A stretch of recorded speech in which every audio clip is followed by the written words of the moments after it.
Hello and welcome back to the channel. Today we'll be diving into the life and legacy of a man who brought joy, calmness, and a whole lot of happy little trees into our lives. The one and only Bob Ross. Born in Daytona Beach, Florida on October 29, 1942, Robert Norman Ross, better known as Bob Ross, is a name synonymous with peace and creativity. His gentle voice and encouraging words made him an enduring icon in the world of art. Bob Ross discovered his passion for painting while serving in the United States Air Force as a medical records technician. Despite the rigors of military life, he found solace in painting, often using his time he had in his off-duty to hone his craft. I can't draw a straight line. I don't have the talent, Bob, to do what you're doing. That's baloney. Talent is a pursued interest. In other words, anything that you're willing to practice, you can do. And this is no exception. As a member of the Air Force, Ross was able to take painting classes at the USO Club, which marked the first time he studied painting. He didn't care for the abstract teaching styles that focused on color theory or composition and wouldn't tell you how to paint a tree. However, he loved the art form. Ross continued taking classes, and painting became a part of his life. In the Joy of Painting episode years later, he said, "I used to come home and take off my little soldier's hat and put on my painter's hat." Ross was able to add to his Air Force income by taking shifts at the tavern, where he sold art to tourists, his landscape paintings that he painted on gold panning tins.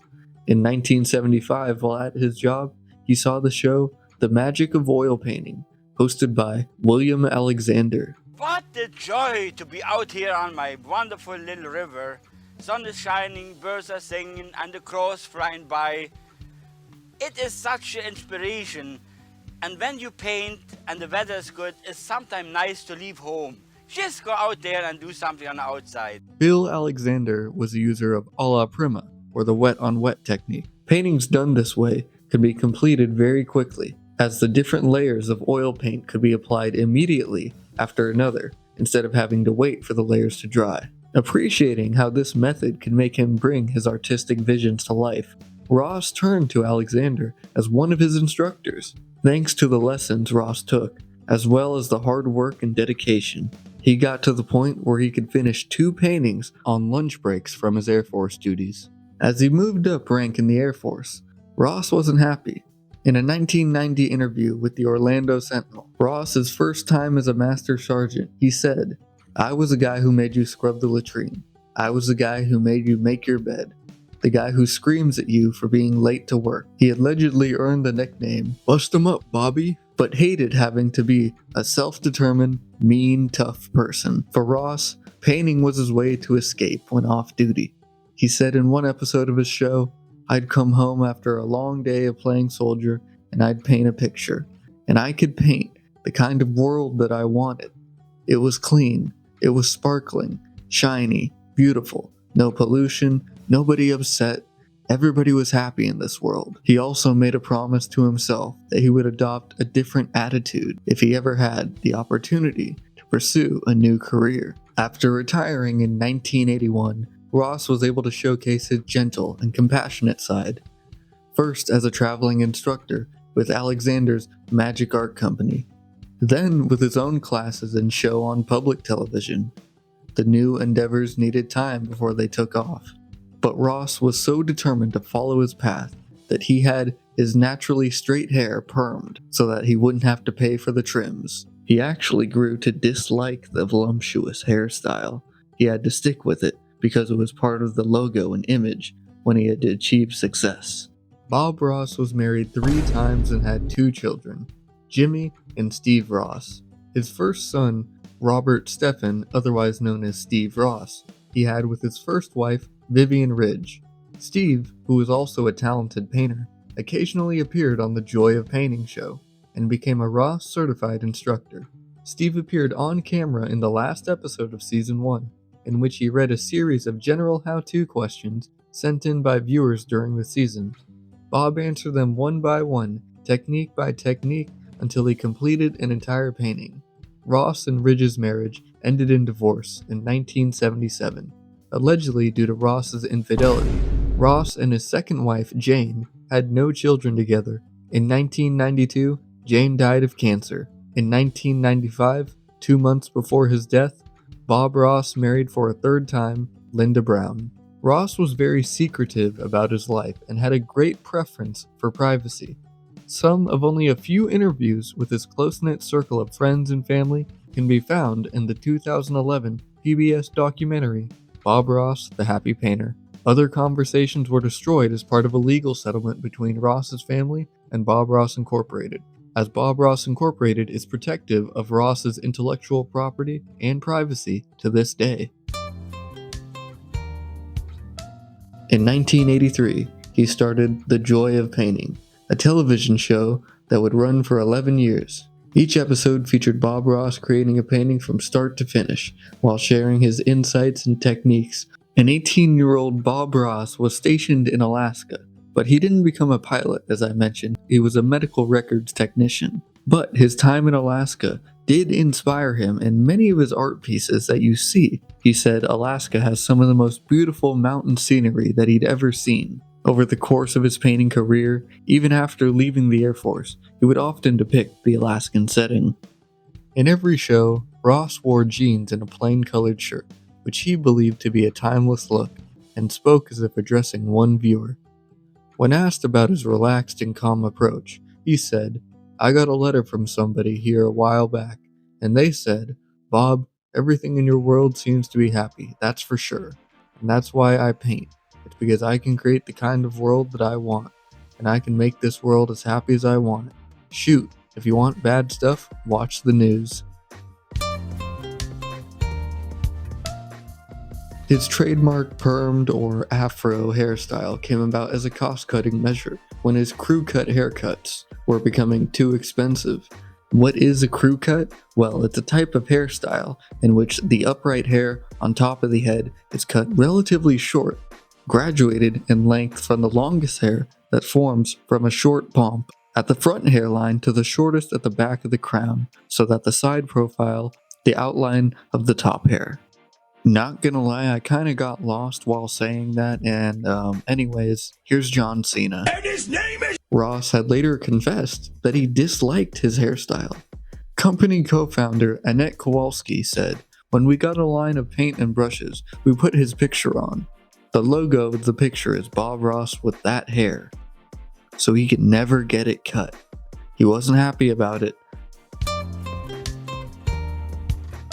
Bob Ross's art style was distinctive and approachable. He used a technique called wet on wet, which used wet paint on a wet canvas. Whether that be acrylic or oil, this method allowed him to create stunning landscapes quickly and effortlessly, making his paintings very accessible for beginners. Ross dedicated the first episode of the second season of The Joy of Painting to Bill Alexander, explaining that years ago, Bill taught me a fantastic wet-on-wet technique, as I feel as though he gave me a precious gift, and I'd like to share that gift with you. As Ross's popularity grew, his relationship with Alexander became increasingly strained. Anyway, I started blasting. Bang! Alexander told the New York Times, "I invented wet-on-wet. I trained him, and he thinks he can do it better?" Art historians have pointed out that the wet-on-wet or a la prima technique originated in Flanders during the 15th century and was used by One iconic moment of Bob Ross's that I know we all remember are the happy little trees. Let's decide. Maybe there's a happy tree, evergreen tree. He lives right there. He often encouraged his viewers to embrace the mistakes because they were just happy accidents. You really cannot make a mistake here. And as you know, we don't make mistakes. We have happy accidents. A philosophy that made him endearing to millions. His landscapes featuring serene mountains, tranquil lakes, and of course, those joyful trees became a symbol of peace and positivity. Beyond his painting, Bob Ross had a profound influence on the art community. His positive approach and kind demeanor inspired countless people to pick up a brush and express themselves, even long after his passing in 1995. A cigarette smoker for most of his adult life, Ross had several health problems over the course of his career, and expected to die prematurely. He passed away at the age of 52 on July 4th, 1995, in Orlando, Florida, due to complications with lymphoma. At the time of his death, he had prepared 7 paintings for the potential 32nd season of The Joy of Painting. His remains are interned at a Woodlawn Memorial Park in Gotha, Florida, under a plaque marked Bob Ross, television artist. Ross kept his diagnosis a secret from the general public. His lymphoma was not known outside of a small circle of friends and family until after his death. Under the terms of the incorporation of Bob Ross Incorporated, the death of any partners of the company that would lead to the person's stock being equally divided among the partners. Ross's death, along with that of his second wife, the other partner of the company, left Kowalski with sole ownership of the company. The Kowalskis were largely invested in using Ross's name for painting supplies. They became very aggressive against the Ross family members and associates, even trying to pressure Ross to sign over the right to the estate before his death. Instead, Ross wrote the Kowalskis out of his will and testament, leaving his estate and rights to his name and likeness to his son Stephen and his half-brother Jimmy Cox. The Kowalskis countered that virtually everything Ross had done in his lifetime was work for hire, and thus Ross had no right to bequeath them. The Kowalskis eventually won the lawsuit. Today, Bob Ross's legacy lives on through various media, from parodies and tributes to instructional videos you might see on YouTube, like some you might see up on the channel coming soon. His teachings continue to resonate, thanks to the internet and social media introducing new generations to the joys of painting. His impact on the world is undeniable. Many artists, both amateur and professional, have cited Bob Ross as a significant influence on their work. I know he is a big influence on mine. Bob Ross's philosophy wasn't just about painting. It was about finding the joy in the little things and embracing creativity, whether you're an aspiring artist or someone just looking for a bit of calm in a chaotic world. His gentle words of wisdom and beautiful landscapes offered a welcome escape. And now I'll let you escape as the video ends. As for me, I can't escape this void. I am doomed to paint here forever. Thank you all for watching. Tune in next time for more art breakdowns and instructional how-tos on how to break down a painting.